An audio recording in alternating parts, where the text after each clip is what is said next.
Good afternoon. My name is Steve, and I'm going to be the host of today's Hangout. Joining us again for our air quality Google Hangout today is Charlie Seyffer, an air filtration expert with Camfil USA, a world leader in the development and production of air filters and clean air solutions.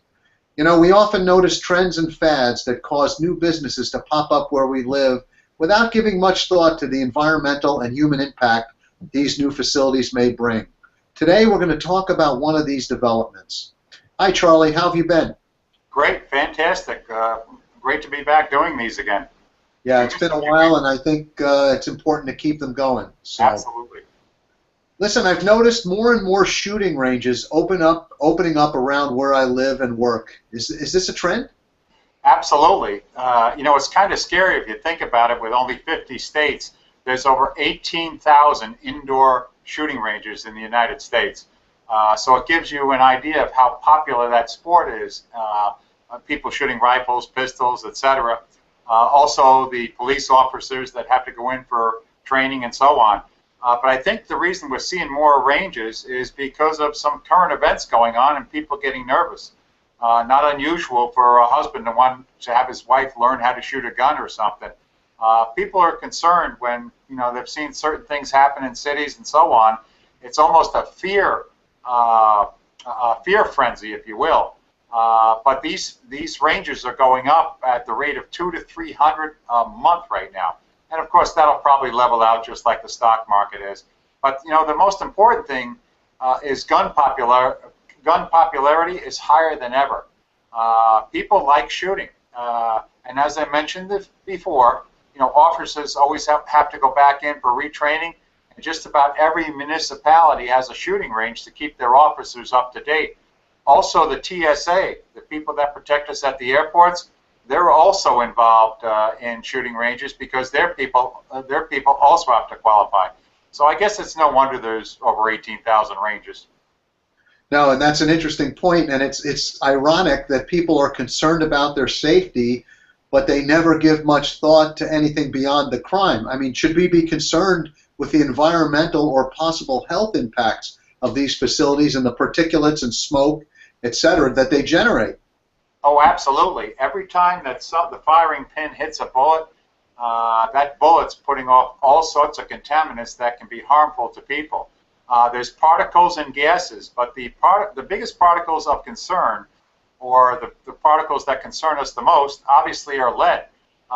Lead can cause headaches, irritability, nerve problems, reproductive problems, kidney problems, convulsions, even coma or death. And it's not only inside air that's the problem. In some cases, the air is exhausted from these facilities, and we have to worry about where that exhaust is going. How close is it to residences or other businesses? And then there's another factor that many people don't talk about. People may go to a shooting range for maybe 25 minutes, 30 minutes, an hour if you're really crazy, I guess. But the employees have to work there. I mean, they're typically in that environment for an 8-hour period. And you can imagine working 15, 20 years in one of these facilities and being subject to all those different types of contaminants and the concerns that we should have for those employees. That's really interesting. My thoughts were more along the lines of the discharge of the weapon, the fire, the smoke, etc. And, even being sort of cognizant of what we're talking about, I didn't even give much thought to the fact that you're expelling lead everywhere. So, are there any guidelines for protecting the people in the environment, the employees, neighbors, etc.? No, it's really kind of crazy. There may be some local guidelines, but I've been doing a lot of research on it over the last 8 or 9 months, and I actually wrote a paper on this back in the 1980s. There are no written standards or guidelines per se. Typically, we look to an engineering society for standards. They don't seem to want to touch it. Guidelines are a little bit less strict than standards, but there are no guidelines. There may be some guidelines written internally for the FBI and everything, but they don't publish them. The NRA manual does talk about the design of shooting ranges and so on, but truthfully, a lot of the support and a lot of the training as to how to build a range and operate a range has come from the air filter industry. The original paper that the original paper on protecting people in shooting ranges was done back in the 1950s by American Air Filter, a competitor of ours. In the 1980s, we came out with a paper that was called On Target with Camfil FAR, and that's been the most popular design guide for shooting ranges for probably almost 25 years now.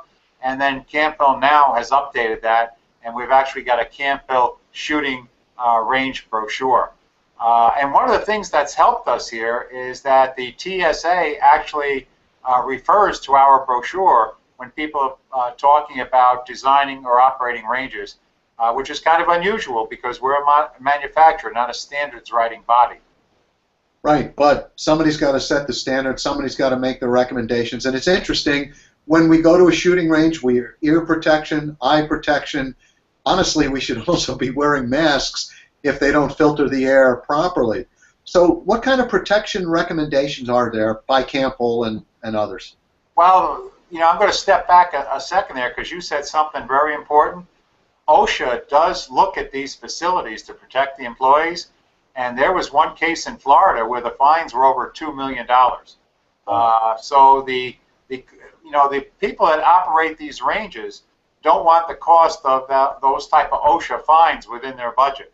But typically, if there's a complaint, OSHA will come in and look at the facility and then make a decision as to whether the environment was safe for the employees. So most ranges try to operate properly, but the way that they control the contaminants is typically a strong mix of outside air, usually at least 30%.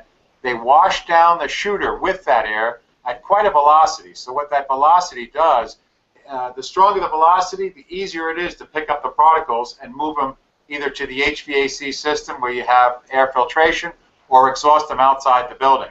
So air movement is very important, and then typically in the HVAC system, the final filter is always going to be a HEPA filter, a high efficiency particulate air filter.